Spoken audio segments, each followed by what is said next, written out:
slow down and stop, and at this point we're just figuring, okay, well, I can still see the road ahead of us, let's just keep going. This is a very minor road.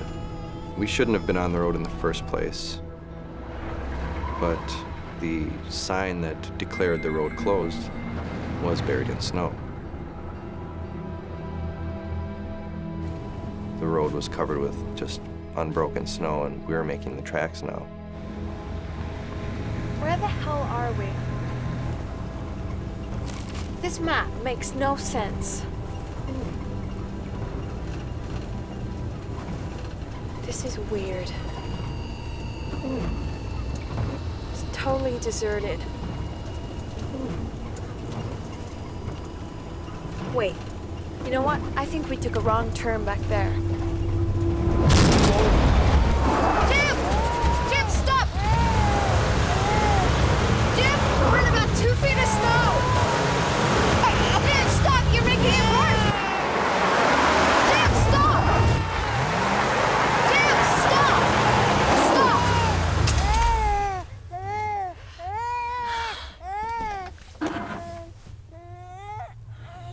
It's okay.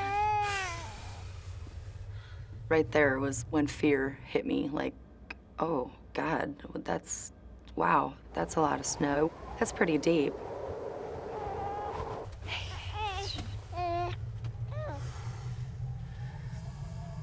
It took a while to really figure out what really had just happened.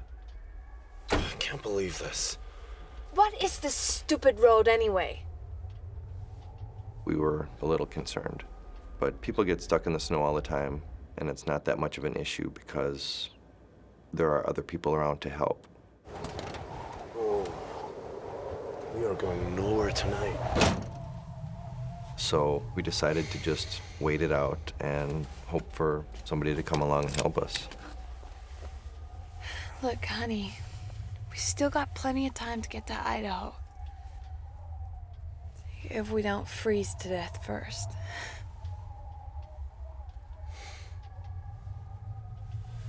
It's not the end of the world. We'll flag somebody down tomorrow and go get us a tow truck or something. Jim, Jennifer, and Clay spend an uneasy night in the truck.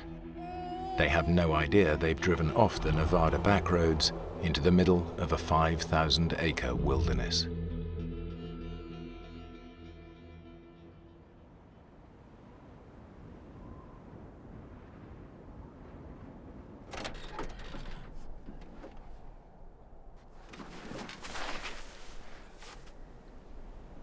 Oh, God. Holy shit. What is this place? There's nothing.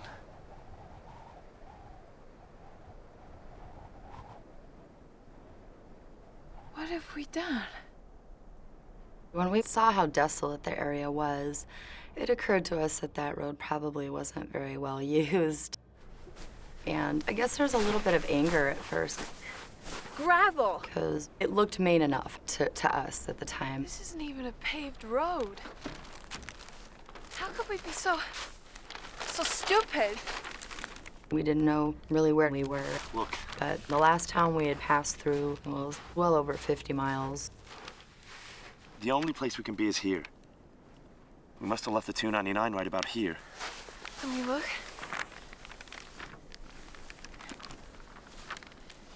Wildlife refuge. God, it's huge.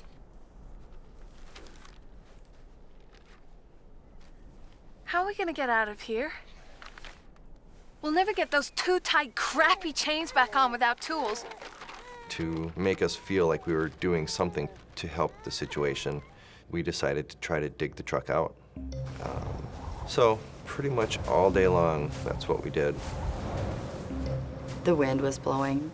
The snow was really dry, so as fast as we could shovel it out with our hands and cups, the wind was blowing it right back in our way. There was so much snow underneath the truck, in front of it, behind it. We really couldn't get it moved at all. This wasn't the answer.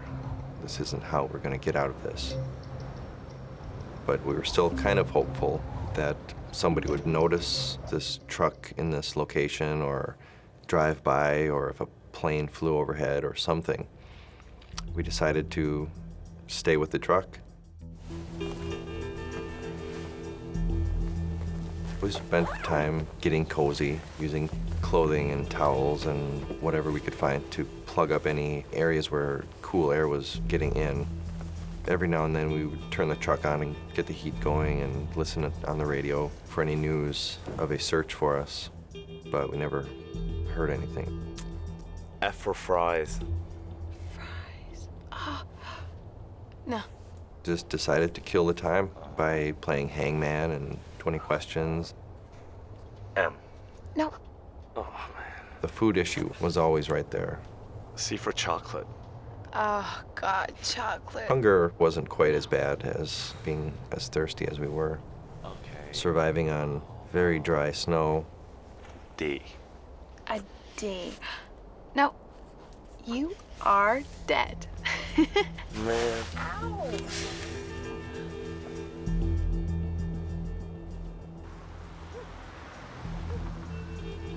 My stepson has no reason to go AWOL. He was granted leave, and he has to be at a funeral. We were getting very concerned.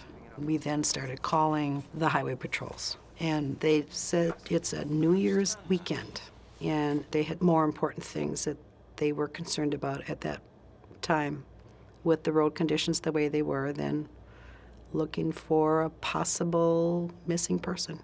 Okay, but how long does it take before someone is listed as a missing person? We were really worried, but they just couldn't help us in any way. Yeah, I'd like to thank you for your help, except you haven't been any. Kevin really wanted to leave, but we still had the funeral to go to.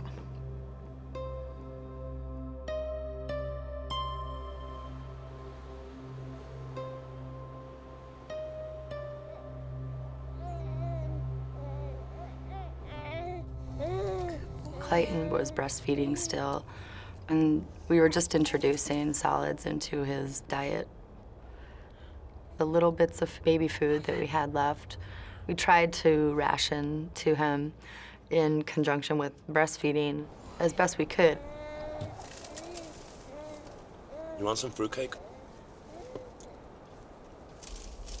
You should eat, you know. We should have brought some real food. We had crumbs of this bag of chips and a fruitcake, which Jennifer didn't eat. She didn't like it and didn't want it.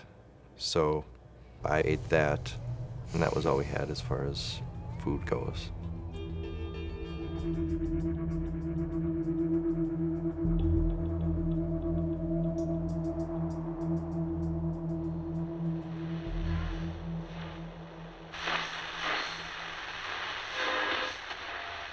We should see sunny spells all across western Nevada. We knew that it's been days now and nobody's come, and we knew we were going to have to do something. And we had heard on the radio that the weather was supposed to clear up and get better on Saturday.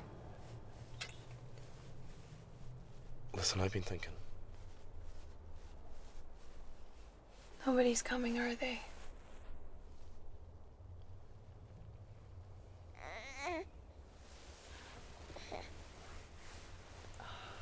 We can't just sit here and starve. And if the weather's gonna break, then we could walk.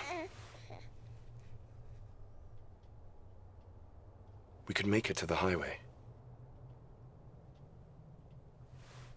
How far do you think, Jim? Well, there can't be anything for 50 miles back the way we came. But if we go this way to the I-140, it's, I don't know, 20 miles? How long will it take? If we leave early tomorrow, we could be there by nightfall. If the weather guys are right.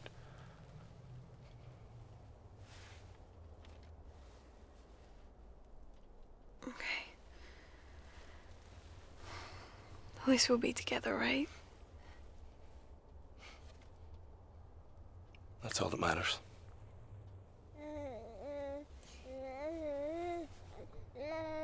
we should maybe write something. Just a note to whoever might... You know, just in case.